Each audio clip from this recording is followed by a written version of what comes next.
think that it is extremely significant and historic that there is a settlement that involves not just a monetary penalty, but more importantly, mandated product changes that will be audited independently and reported on an annual basis to the public, which is a huge step in the right direction. Meta's court case against a group of American states was billed as a $1 trillion deal. In the end, Meta won't pay anything like that, though. The social media company has agreed to pay the states $18 billion over 10 years to be used to fund online safety initiatives, and they'll only pay all of that if other groups also agree to new curbs. Meta has agreed to add child safety measures to its social media platforms, including preventing children accessing Facebook and Instagram overnight. California, Colorado, Kentucky and New Jersey were leading 29 states in the lawsuit, accusing the tech giant of knowingly harming young users with its products. Here is California Attorney General Rob Bonta speaking about the settlement yesterday. From the beginning, this case has been about protecting young people, our children, our future, online. We protect our children from so many daily dangers, but we can't adequately protect them from harms Meta hides and lies about, or from designs that are built to suck our children in. With this settlement, that is changing. In the coming months, our children and teens will be safer on Instagram and on Facebook. As big as Meta is, it doesn't stand alone. Well, that was California Attorney General Rob Bonta. Let's get reaction from Kelly Stonelake, former Meta executive turned whistleblower. Good morning. Good morning. Thanks for having me. Well, thank you for joining us. You used to be director of product marketing. Do you believe that Meta knew its apps were harming children? Yes, I do believe that Meta knew their apps were harming children. In fact, I left the company because I joined a leadership team for Horizon Worlds where we knew that kids were in the product when they weren't supposed to be. And the focus was how to ensure that Meta would not be held liable for that. So, for example, this legal term we've seen thrown around in the context of this case, actual knowledge, which the lawsuit was attempting to prove Meta had actual knowledge of kids in Instagram and Facebook receiving kind of experiences that they shouldn't have. That's what was happening at Horizon. And I learned that term because I was told we have to make sure that no outside scrutiny could ever establish we had actual knowledge. Please don't take any notes and don't create any record that we know kids are in harm's way here. But what will the changes mean for users in the US? And it's only the US at the moment. How significant is what Meta has agreed to? Well, I do think that it is extremely significant and historic that there is a settlement that involves not just a monetary penalty, but more importantly, mandated product changes that will be audited independently and reported on an annual basis to the public, which is a huge step in the right direction. But it's fascinating to me that Meta seemingly overnight has gone from staunchly declaring that nothing but self-regulation was necessary to now putting ads behind Instagram open letters to their competitors saying we need to band together to protect kids. Yeah, it's a really interesting point. I mean, the point about dragging in other companies, getting others to get involved here, what's the logic behind that, do you think? Can you just explain to people who haven't seen the full details of the case? Sure. Well, there's a couple of layers to it. One is that there's a portion of the judgment, or it should be the agreed settlement figure, that is only kind of activated if other social media platforms join. But even if they didn't, Meta is still accountable to making product changes and paying quite a significant penalty.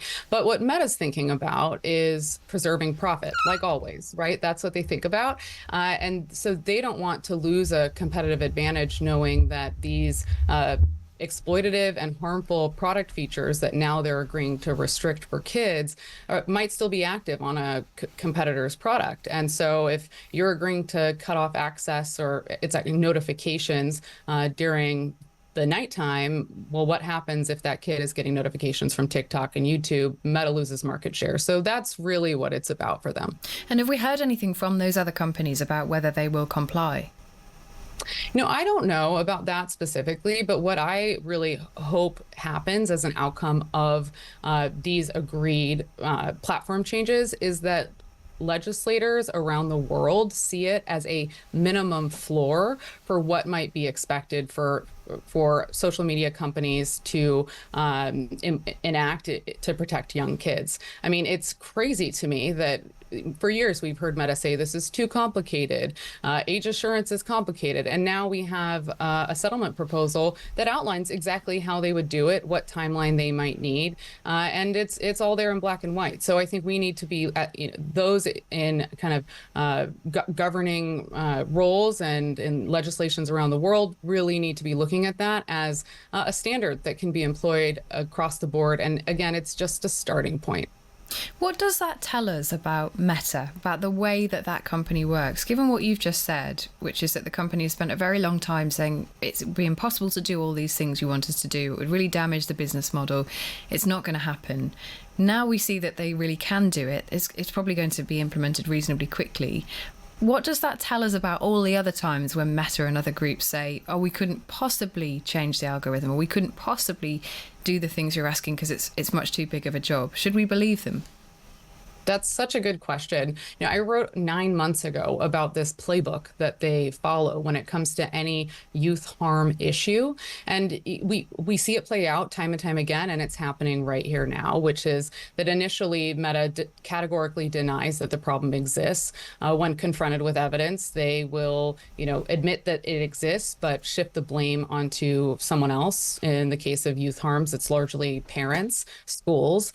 And then, when their backs up against the wall, when they are under intense pressure, suddenly there's a solution that is available, and then they go on a PR campaign to celebrate their leadership and innovation in youth safety. But what the evidence has actually shown us is that, and my personal experience is that Meta has known for years that they're putting kids in harm's way, and they're making an 11th hour product change. Again, I'm so glad they are, but don't let it fool you that this is a company we should trust when it comes to our kids and our democracies.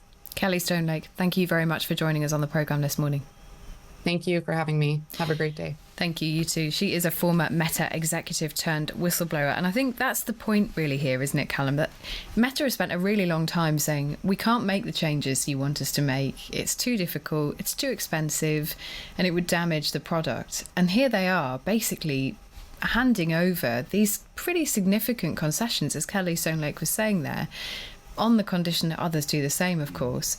I mean, they could go much further. Yeah, they could go much further. And one of the parts of it about is the kind of, I suppose, the kind of cynical nature of settling in this way. So one of the questions is, first of all, how many young people are actually on Meta's platforms that will, how much of an impact will this have on Meta? Yeah. The majority of people on Facebook and Instagram will be older than the teenagers who will be affected by this. So actually, how detrimental is it to them? One of the other parts of this is, in some ways, signing up to nighttime blocks and restricting children's access from midnight till 6 a.m, turning off notifications from 8 till 3 during the school day.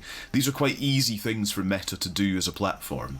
And by them sort of trying to rally the troops and be the front runner on this, actually what impact does it have on other platforms, perhaps smaller platforms as well? Meta's huge, extremely wealthy. Yeah. Maybe it's quite easy for them to do this stuff. Actually, it doesn't have that much of an impact, but on other companies it would be far greater impact. We're going to speak to a lawyer later in the programme to find out how workable this might be. Similar solution might be here. You can send your thoughts to us this morning too. It is 6:15.